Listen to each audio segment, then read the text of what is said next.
Assalamualaikum warahmatullahi wabarakatuh. Bertemu kembali dengan saya, Dr. Jabar Sabil MA, dalam perkuliahan Logika dan Kenalan Hukum. Kali ini kita masuk pada pembahasan yang ke-6 tentang pendefinisian.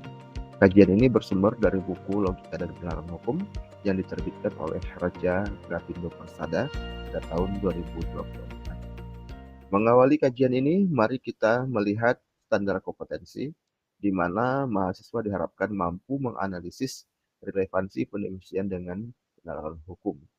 Nah, di sini disajikan materi pembelajaran sebagai berikut. Yang pertama, pengertian dan macam-macam definisi. Yang kedua, tujuan pendefinisian dan relevansinya dengan penerapan hukum. Mari kita lihat pengertian definisi. Merujuk Kamus Besar Bahasa Indonesia, definisi berarti kata atau kalimat yang mengungkapkan makna, keterangan, atau ciri utama dari orang, benda, proses, aktivitas, batasan, atau arti. Kata definisi berasal dari bahasa Latin, yaitu definitio, artinya penentuan arti atau pembatasan. Ia juga berarti uraian atau penjelasan arti kata, atau ungkapan yang membatasi maknanya. Dilihat dari perspektif ilmu bahasa, khususnya ilmu semantik, itu definisi dilihat sebagai usaha sengaja untuk mengungkapkan dengan kata-kata akan suatu benda, konsep, proses, aktivitas, dan sebagainya. Sementara menurut ilmu logika, definisi adalah sarana untuk mengeksplisitkan konsep atau ide dengan cara mengungkapkan esensi dari sesuatu yang didefinisikan. Jika dua perspektif ini disatukan, maka kita bisa melihat bahwa definisi diperlukan untuk menjawab pertanyaan apakah yang muncul karena tiga keperluan. Pertama, untuk meminta kejelasan kata atau terma. Yang kedua, untuk meminta uraian yang membedakan sesuatu dari lainnya. Yang ketiga, untuk meminta kejelasan hakikat sesuatu. Nah, sekarang kita lihat definisi dari definisi. Ahli mantik menyatakan bahwa definisi adalah qaulun yushrahu bihi mufradun minal mufradatil tasawwuriyatil kulliyatil awil juz'iyah biifadatil mukhatab tasawwura hadzal mufradi bikunnihi wa haqiqatihi au liifadati tamyizihi an ma'adahu tamyizan kamilan. Definisi adalah perkataan yang menjelaskan satuan dari objek-objek konseptual yang universal atau partikular dengan cara membuat pendengar tahu eksistensi dan esensi objek tersebut, atau untuk membuat pendengar dapat membedakan objek tersebut dari objek yang lain dengan sebaik-baiknya. Nah, pada definisi ini terdapat unsur-unsur sebagai berikut. Pertama, unsur ontologi daripada definisi, yaitu perkataan. Jadi secara ontologis, sebuah definisi itu merupakan perkataan atau kaulun. Kemudian secara epistemologis, yaitu perkataan yang menjelaskan satuan. Kemudian secara aksiologis, definisi itu punya dua tujuan. Yang pertama untuk memahami eksistensi dan esensi dari satu objek. Dan yang kedua untuk membedakannya dari objek yang lain. Nah, kemudian mari kita lihat unsur-unsur dalam sebuah definisi. Di sini kita melihat pada contoh. Misalnya kita mendefinisikan bangau. Kita sebut dia sebagai unggas yang berparuh panjang. Maka di sini terdapat definiendum atau al-mu'arraf, kemudian ada definiens atau mu'arrif. Di sini ketika bangau merupakan definiendum atau yang hendak didefinisikan, maka kemudian definisi terdiri daripada genus dan pembeda atau diferensia. Maka dikatakan unggas berparuh panjang. Nah, jadi kalau kita lihat pada satu definisi, materinya tersusun dari genus dan pembeda atau diferensia. Nah, jadi genus merupakan kategori esensial yang luas terhadap sesuatu yang berdiri sendiri, sementara kategori yang lebih sempit itu disebut spesies. Adapun diferensia itu merupakan unsur yang sifatnya substantif, yang yaitu menjadi pembeda dari sesuatu objek yang didefinisikan. Sebuah definisi itu harus memenuhi syarat-syarat berikut. Yang pertama, definisi harus secara penuh serupa dengan yang didefinisikan, bahkan bisa dipertukarkan. Yang kedua, definisi harus lebih jelas dan lebih mudah mengantarkan orang pada pemahaman tentang objek yang didefinisikan. Maka dari itu, definisi harus menghimpun semua konsep dan menolak yang selainnya. Kemudian yang ketiga, definisi harus mengantarkan pemahaman pada eksistensi, kunhu, keberadaannya di dalam realitas. Dari itu objek yang didefinisikan, eh, dari objek yang didefinisikan, sehingga konsep dalam pikiran bersesuaian dengan objek yang didefinisikan. Nah, jadi di sini kita coba lihat ilustrasi.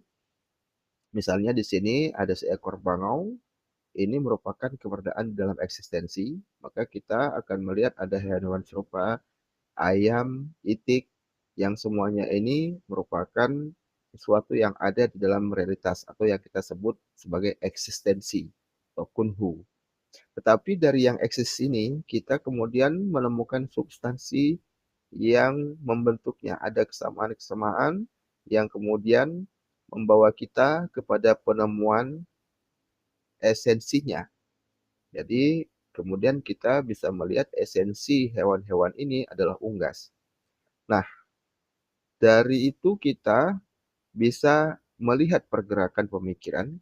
Pertama, kita melihat eksistensi. Dari eksistensi yang terlihat itu, kita bisa sampai kepada substansi. Lalu kemudian kita akan mendapatkan konsep yang tentang esensi dari hewan-hewan tersebut yang kemudian kita tandai dengan kata unggas. Nah, sekarang ketika kita hendak mendefinisikan bangau, maka bangau itu kita jadikan sebagai definiendum, lalu kemudian untuk membuat definiens, maka kita akan mengambil genus. Maka kita katakan bangau adalah genus unggas, lalu kemudian ambil ciri yang membedakan dia dari unggas yang lain berdasarkan substansinya. Maka kita katakan unggas yang berparuh panjang. Nah, jadi di sini ada definiendum dan definiens, di mana definiendum ini merupakan apa yang eksis dalam realitas. Kemudian unggas berparuh panjang sebagai definiens ini merupakan konsep. Nah, sebuah definisi disyaratkan harus ada keserupaan penuh antara definiendum yang ada secara eksistensial dengan konsep yang dirumuskan untuk mendefinisikan yang eksis tersebut. Kemudian kita lihat ada macam-macam definisi yang itu timbul dari adanya keragaman pada genus dan diferensia. Nah, di sini kita melihat ahli mantik itu menyatakan ada definisi yang disebut dengan had atau definisi esensial, dan ada definisi deskriptif yang disebut dengan rasam. Definisi esensial itu dikatakan sebagai definisi yang mencakup esensi dari sesuatu yang dijadikan penjelas terhadap konsepsinya. Nah, sementara definisi deskriptif itu adalah definisi yang tidak memuat esensi sesuatu. Kalaupun ada, tidak dapat menjadi pembeda antara yang didefinisikan dengan yang lainnya. Definisi deskriptif hanya memuat sifat-sifat. Nah, jadi dia tidak memuat esensi. Definisi esensial menjelaskan sesuatu dengan menghadirkan hal-hal esensial, yaitu genus, spesies, dan diferensia. Ikut ilustrasinya, ketika bicara esensi, bicara genus, spesies, dan kemudian pembeda atau diferensia yang sifatnya itu zatiah. Kemudian, definisi deskriptif ini dapat membedakan definiendum dari selainnya, walaupun hanya bergantung pada sifat khusus. Nah, jadi di sini kita lihat ada macam-macam definisi. Kita buat diagramnya. Definisi terbagi dua, ada definisi esensial atau alfabet, ada definisi deskriptif atau arasam. Kemudian definisi esensial ini terbagi kepada definisi esensial sempurna itu terdiri dari genus terdekat, kemudian ditambah dengan diferensia substantif. Contohnya, al-khamru innahu syarabun muskil. Khamar itu adalah minuman yang memabukkan. Jadi di sini ketika mendefinisikan khamar, menggunakan genus minuman. Lalu ditambahkan pembeda dari minuman yang lain, yaitu cirinya yang memabukkan. Kemudian di bawahnya ada definisi esensial tak sempurna. Ini terdiri daripada genus yang jauh, kemudian ditambah diferensia substantif. Contohnya, al-khamru innahu ma'i'un muskirun. Khamar adalah cairan yang memabukkan. Nah, di sini ada perbedaan. Tapi kalau kita lihat pada ilustrasi, di sini ada genus cairan. Genus cairan itu di bawahnya ada spesies minuman yang terdiri dari khamar, sirup, teh, dan seterusnya. Kemudian ada spesies yang bukan minuman, misalnya minyak, oli, dan lain-lain. Nah, di sini kita bisa melihat ketika menggunakan kata minuman, maka ini merupakan spesies yang ketika tidak dalam konteks khamar, itu merupakan genus yang lebih dekat dibandingkan dengan cairan yang itu lebih luas.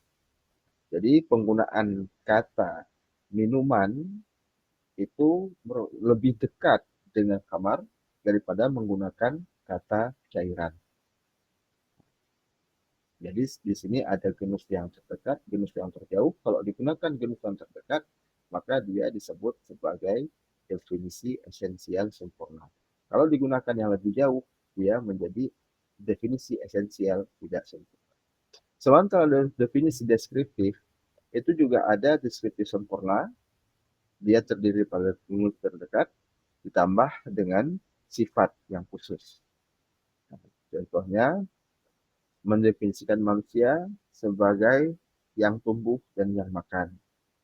Kemudian ada definisi deskriptif tak sempurna, terdiri daripada genus yang jauh, ditambah sifat yang khusus. Misalnya, mendekatkan manusia sebagai jasad yang tertawa. Di sini, pada definisi deskriptif sempurna, di sini digunakan genus yang dekat, uh, misalnya kita menggunakan kata hewan, uh, sedangkan pada uh, yang tidak sempurna itu menggunakan genus yang jauh, yaitu kata jasad.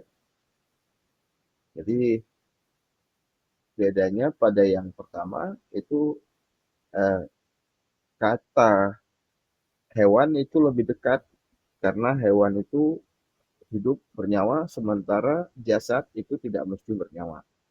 Nah, jadi walaupun sama-sama menggunakan sifat yang khusus, tapi penggunaan genus ini menjadi pembeda antara definisi deskriptif sempurna dan yang tak sempurna.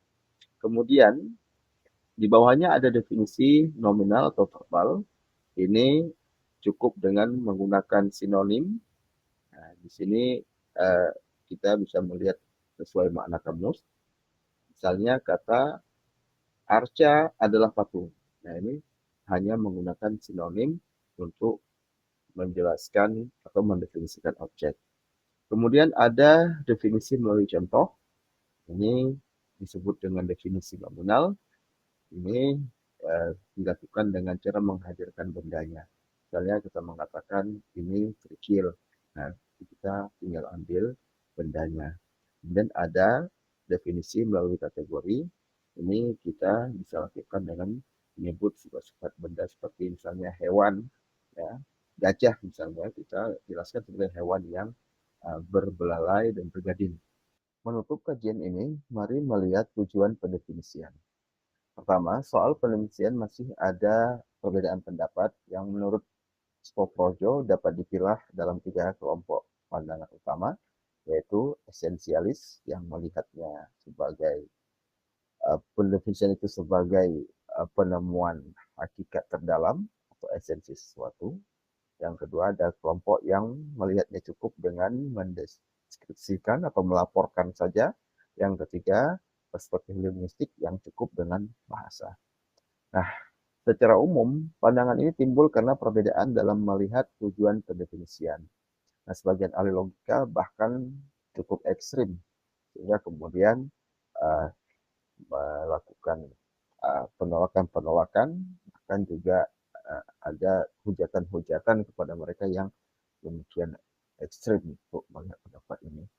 Kemudian kalau kita lihat sebenarnya ini bukanlah sesuatu yang perlu dipertentangkan karena kalau dalam ilmu itu tidak selamanya cukup dengan perlambangan. Bahkan dalam pendefinisian untuk konteks keperluan penelitian, kita bahkan perlu apa yang disebut dengan definisi operasional, yang itu bukan hanya menjelaskan cara bahasa, bahkan itu penjelasan konsep yang lebih mendalam daripada sekadar menjelaskan makna secara kebahasaan. Jadi kalau begitu, itu perlu ada upaya untuk memoderasi sehingga definisi tidak hanya dilihat dari perspektif bahasa, tapi juga dilihat dari perspektif ilmu logika yang lebih kepada upaya untuk mengekspresikan konsep-konsep atau ide-ide tentang sesuatu. Nah, sampai di sini saya kira cukup memadai. Alhamdulillah kita telah menuntaskan kajian bagian 6 ini. Semoga dapat dipahami dengan baik. Terima kasih atas perhatiannya. Assalamualaikum warahmatullahi wabarakatuh.